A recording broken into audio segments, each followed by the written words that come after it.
नमस्कार। आज हम बात करेंगे सुप्रीम कोर्ट के एक ऐसे ऐतिहासिक फैसले के बारे में जो हर नागरिक को असल में एक बहुत बड़ी ताकत देता है। ये है ललिता कुमारी जजमेंट।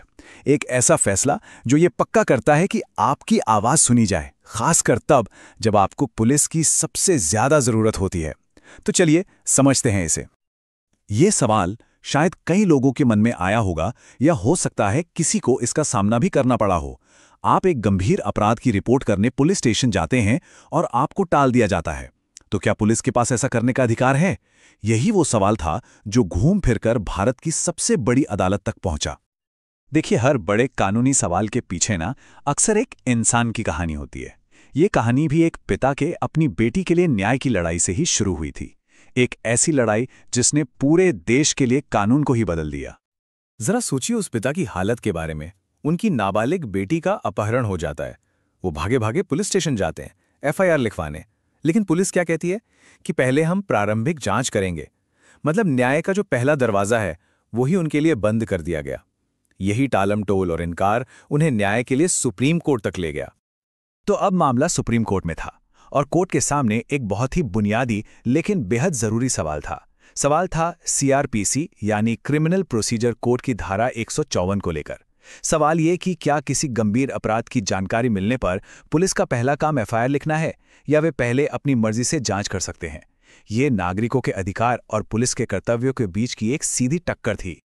अच्छा, इस पूरे मामले को समझने के लिए ये जानना बहुत जरूरी है कि संज्ञेय अपराध या कॉग्निजेबल ऑफेंस होता क्या है। सीधे शब्दों में कहें तो ये गंभीर किस्म के अपराध होते हैं, जैसे कि अपहरण, चोरी, हत्या। इन मामलों में कानून पुलिस को फौरन कार्रवाई करने की ताकत देता है, जिसमें बिना वारंट के गिरफ्तारी भी शामिल है। तो याद रखिए, ललिता कुमारी का फैसला इन्हीं गंभीर अपराधों पर लागू होता है। तो मुद्दा बस इतना सा था। पुलिस का तर्क था कि भाई कई बार झूठी शिकायतें भी तो आती हैं, तो एफआईआर दर्ज करने से पहले सच्चाई जानना जरूरी है, वरना बेवजह किसी की गिरफ्तारी हो सकती है। वहीं दूसरी तरफ था नागरिक का अधिकार, जो कहता है कि कानून की प्रक्रिया तो एफआईआर से ही शुरू होती है, जांच तो उसके बाद का स्टेप है। अदालत को इन्हीं दो तर्कों के बीच फैसला करना था। और फिर आया दिन 12 नवंबर 2013। सुप्रीम कोर्ट की 5 जजों की संविधान पीठ ने एक ऐसा फैसला सुनाया जिसने इस दुविधा को हमेशा हमेशा के लिए खत्म कर दिया। ये एक इतना मजबूत और साफ जवाब था जिसने भारत में पुलिस के काम करने का तरीका ही बदल दिया। अदालत का जवाब क्या था? सिर्फ एक शब्द, अनिवार्य, यानी मैंडेटरी। इसका मतलब है कि कोई ऑप्शन नहीं है। एफआईआर दर्ज करना पुलिस की मर्जी नहीं, बल्कि उनका कर्तव्य है। सुप्रीम कोर्ट ने बिल्कुल साफ कर दिया। अदालत ने कहा कि अगर दी गई जानकारी से किसी संज्ञेय अपराध के होने का पता चलता है तो पुलिस को एफआईआर दर्ज करनी ही होगी। उनके पास कोई अगर मगर या लेकिन की गुंजाइश नहीं है। लेकिन कोर्ट ने यह भी माना कि हाँ, कुछ मामले ऐसे हो सकते हैं जहां शिकायत मिलते ही ये पता लगाना मुश्किल हो कि संज्ञेय अपराध हुआ भी है या नहीं। तो ऐसे बहुत ही गिने चुने मामलों के लिए अदालत ने कुछ अपवाद बनाए, जहां एक छोटी मतलब एक प्रिलिमिनरी इंक्वायरी की जा सकती है। पर ध्यान रहे, ये अपवाद बहुत ही सीमित हैं, जैसे कि पारिवारिक या वैवाहिक विवाद, कोई कमर्शियल फ्रॉड, मेडिकल लापरवाही और भ्रष्टाचार जैसे केस।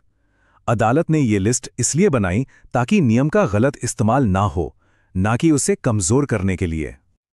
और हाँ, इस जांच के लिए भी अदालत ने एक सख्त टाइमलाइन तय कर दी, सिर्फ 7 दिन।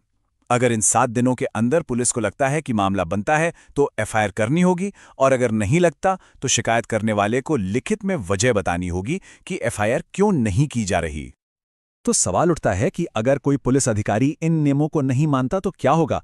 सुप्रीम कोर्ट ने इसका भी जवाब दिया। ऐसा करने वाले अधिकारी के खिलाफ डिपार्टमेंटल यानी अनुशासनात्मक कार्यवाही की जाएगी। ये फैसला ठीक से लागू हो, इसके लिए ये एक बहुत बड़ा और जरूरी कदम था। चलिए अब सबसे जरूरी हिस्से पर आते हैं।